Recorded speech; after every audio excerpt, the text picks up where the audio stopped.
নমস্কার, welcome to Amazon study. চলে এসেছি টাকা পয়সার যোগ বিয়োগে আবার একটি নতুন এপিসোড নিয়ে। আজকের এপিসোডে আমি টাকা পয়সার বিভিন্ন ধরনের যোগ বিয়োগ দেখাবো। আগের দিন আমি তৃতীয় শ্রেণীর অঙ্ক বই থেকে দেখিয়েছিলাম পশ্চিমবঙ্গ প্রাথমিক শিক্ষা পর্ষদ প্রণীত আমার গণিত অঙ্ক বইয়ের। আজকে আমি চতুর্থ শ্রেণীর আমার গণিত অঙ্ক বইয়ের পৃষ্ঠা 12 পূর্বপাঠের পুনরালোচনা থেকে দেখাচ্ছি। ওখানে কতগুলো জিনিসের দাম দেওয়া রয়েছে, সেখান থেকে দামগুলো যোগ বিয়োগ করে আমরা টাকার হিসাবগুলো করব। প্রথম অঙ্কটার মধ্যে এখানে অনেকগুলো জিনিস দেওয়া রয়েছে। প্রথম অঙ্কটা যেটা রয়েছে প্রশ্ন আমি সেটা বলছি। সৌমেন একটি খাতা, একটি টুপি, একটি পেন্সিল কিনলো, দোকানিকে 100 টাকা দিল। তাহলে দোকানি কত টাকা ফেরত দেবে? তার মানে প্রথমে আগে কতটা খরচা হলো সেটা আগে বের করতে হবে যোগ করে, তারপরে 100 টাকা থেকে কত টাকা ফেরত দিল সেই খরচাটা বাদ দিয়ে দিলে পরে, মানে যোগ বিয়োগ দুটোই কিন্তু একসাথে রয়েছে। তো একটা খাতা, একটা টুপি, একটা পেন্সিল কিনলো। একটা খাতার দাম এখানে রয়েছে 20 টাকা, একটা টুপির দাম রয়েছে 25 টাকা, একটা পেন্সিলের দাম হলো গিয়ে 3 টাকা। 1 নম্বর অঙ্ক। মোট খরচ দিয়ে আমি লিখছি। প্রথমে রয়েছে একটা খাতা যেটার দাম হলো 20 টাকা, কোনো পয়সা নেই।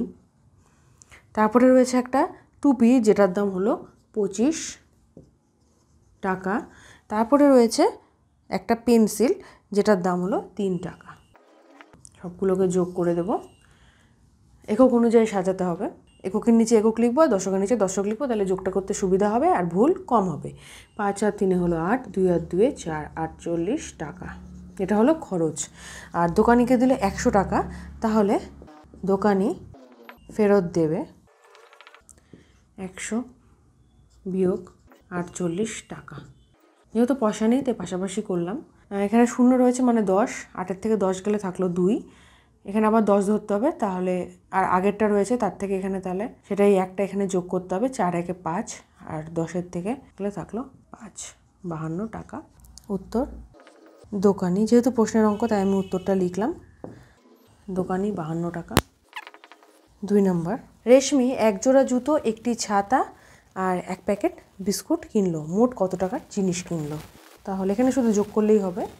মোট জিনিস কিনলো 1 জোড়া জুতো, জুতোর দাম হলো 80 টাকা। তারপরে রয়েছে একটা ছাতা যেটার দাম হলো 60 টাকা। আর রয়েছে 1 প্যাকেট বিস্কুট, বিস্কুটের দাম হলো 5 টাকা। সবগুলো যোগ করলে বেরিয়ে যাবে 5 8 আর 6 14, তাহলে 145 টাকা রেশমি খরচ করলো। তাহলে রেশমি মোট 145 টাকার জিনিস কিনলো। এবার চলে যাচ্ছি 3 নম্বর অঙ্কে। 3 নম্বর অঙ্কে বলা হয়েছে রাহুল 4টি আম, 3 জোড়া কলা কিনলো, তাহলে দোকানিকে রাহুল কত টাকা দেবে? এখানে 4টি আম বলেছে, একটি আমের দাম দেওয়া রয়েছে, তাহলে সেটা আগে বের করে নিই গুণ করে। একটি আমের দাম দেওয়া রয়েছে 8 টাকা, তাহলে সুতরাং 4টি আমের দাম 4 গুণ 8 হবে, অথবা 8কে 4 বার যোগ করলেও হবে। 4 8 32 টাকা। আর নিল হচ্ছে 3 জোড়া কলা। একটি কলার দাম, 3 জোড়া বলতে কিন্তু 6টি হবে, 1 জোড়া মানে 2টো। একটি কলার দাম হলো সমান সমান 4 টাকা। আর লিখে নিই 3 জোড়া কলা মানে কটা কলা সেটা দেখে নিই। 3 জোড়া কলা সমান সমান 3 গুণন 2টি সমান সমান 6টি, তাহলে 6টি কলার দাম সমান সমান 6 গুণ 4 টাকা। 4 6 24 টাকা। তাহলে মোট জিনিস কিনলো, এবার সবগুলোকে যোগ করতে হবে। মোট জিনিস কিনলো, পাশাপাশি করবো এবার যোগটা। 32 যোগ 24 টাকা।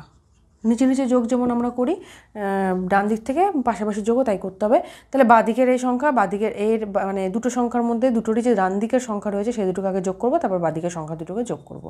ডান দিকের সাথে ডান দিক, বাঁদিকের সাথে বাঁদিক। তাহলে 4-এর সাথে 2 যোগ করতে হবে 6, 3-এর সাথে 2 যোগ করবো 5, 56 টাকা।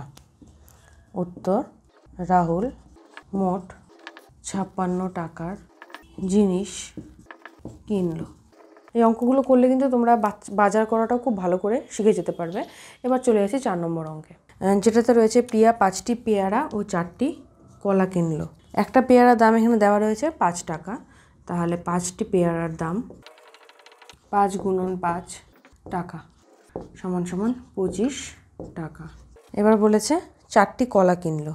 একটা কলার দাম দেওয়া রয়েছে 4 টাকা। এখানে 4 জোড়া বলেনি, 4টি বলেছে, তাহলে আর 2 দিয়ে গুণ করার কোনো ব্যাপার নেই সংখ্যাকে। তাই 4টি কলার দাম হবে, একটা কলার দাম যেহেতু 4 টাকা, 4টি কলার দাম হবে 4 গুণন 4, বা 4কে 4 বার যোগ করলেও হয়ে যাবে, একই ব্যাপার। 4 ঘরের নাম হতে তো তোমরা সবাই জানোই, 4 4 16 টাকা। তাহলে প্রিয়া মোট জিনিস কিনলো, পাশাপাশি যোগ করছি 25 যোগ 16 টাকা। 4 5 11, 1 1 2 2 4, 41 টাকা। প্রিয়া মোট 41 টাকার জিনিস কিনলো। এরকমের অঙ্ক নিয়ে আমি আমার পরের এপিসোডগুলোতে হাজির থাকবো। আজকে ভিডিওটি কেমন লাগলো সেটা অবশ্যই কমেন্ট করে জানিও। সাথে থাকো, দেখতে থাকো অ্যামাজন স্টাডি। আর এরকমই ভিডিওর জন্য অবশ্যই চ্যানেলটি লাইক এবং সাবস্ক্রাইব করো।